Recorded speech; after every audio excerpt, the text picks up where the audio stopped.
From the outside, they appeared to be a very normal suburban family.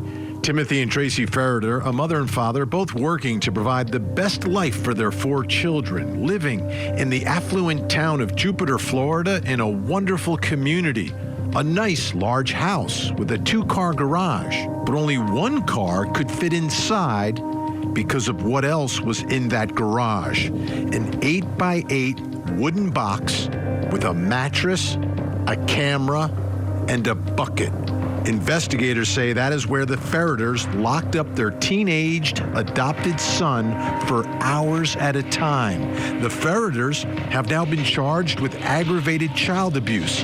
Tonight, we take a look inside the garage to see the box the child was allegedly locked in, as we speak with the man hired to build it and the crew hired to demolish it after the Ferriters were arrested. There they are, Tracey and Timothy Ferriter. Again, they've explained why their adopted son was in the box.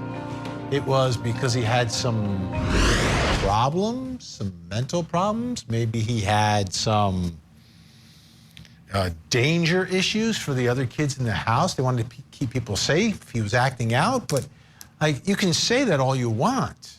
But at the end of the day, is the solution like locking the child in a box in the garage? Like, how does that make him better? It doesn't, we know. All right, you're keeping yourself and your other children safe, perhaps? Well, then you call in family services. You call the police. You do whatever you need to do. But I can't believe the best solution is a box in the garage. Now, let's take a look. We've got photographs of this box now. Take a look. Here it is being constructed. It's in the garage. It's like custom built. Think about this again. You're a parent. You move into this beautiful home in Jupiter, Florida, and say, oh, this is exactly what we need. Well, we'll just do a little bit of customization. We'll put a box in there for our child to live in. Unbelievable. And there's another look at it. I mean, it's for real. It actually exists.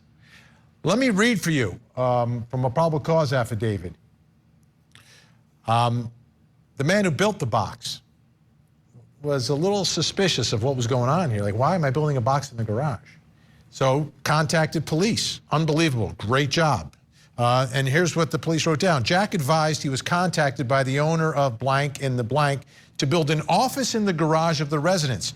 Jack advised he agreed to the job, but after receiving the instructions for the build, he began thinking it was strange. Jack advised the room was built as an 8x8-foot space in the garage with its own ceiling and door. Jack further advised the door had a deadbolt lock and a knob only on the outside, meaning once you went in, somebody could lock you when you don't get out. I mean, they have a name for that. It's called jail. That's basically what it's called. Let's bring in the man who built it and contacted police. Joining us now by phone in Fort Lauderdale, Florida, the contractor who built the box in the Ferriters' garage. Jacques Ben-Aim is with us. Jacques, thank you so much for joining us tonight. Thank you.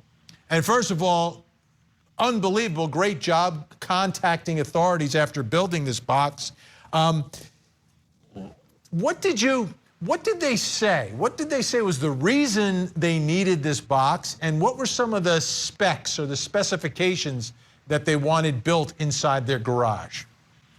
So I'll tell you the story as it was. I got a lead from a company that gives me leads for jobs. And I got a lead about a person who wants to build an office in his garage. So I got the phone number of the owner. I called him. And he said, listen, I live in Arizona. I have an office in my garage, and I just bought a house in Jupiter, Florida, that we are very close to move in, and I want to build the same exact office in the garage in the house in Jupiter, Florida. I said, okay.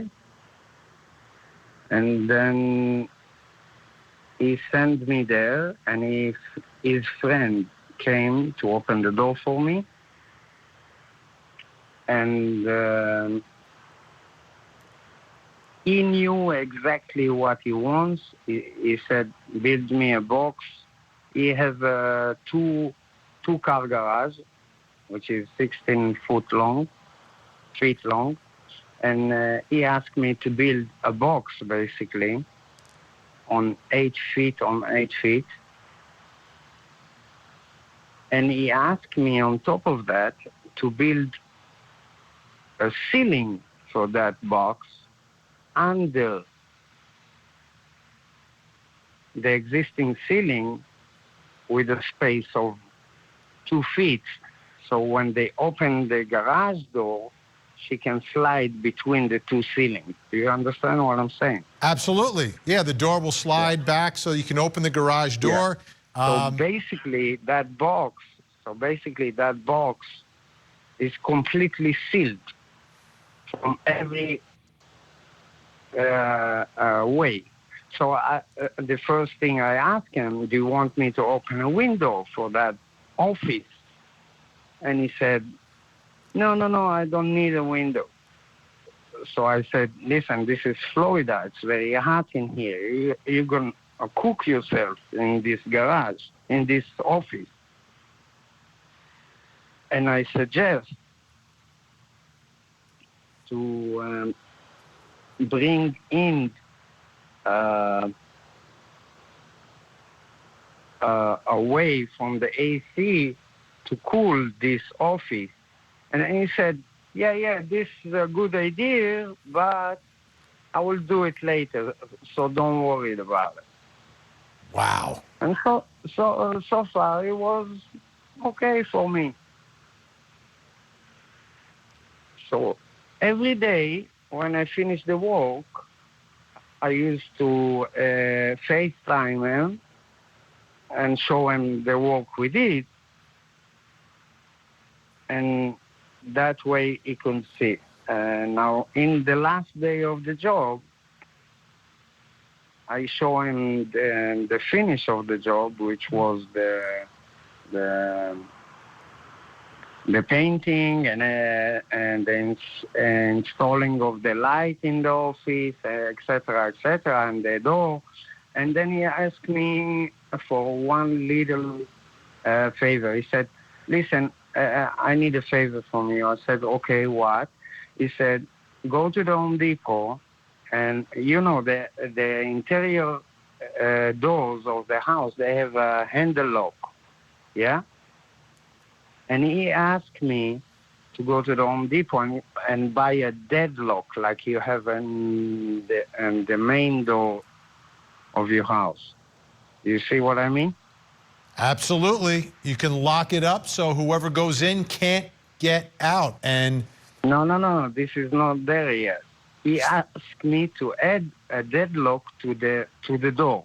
And I said, okay, I don't know what, you have important things to keep in this office. So it wasn't look strange to me.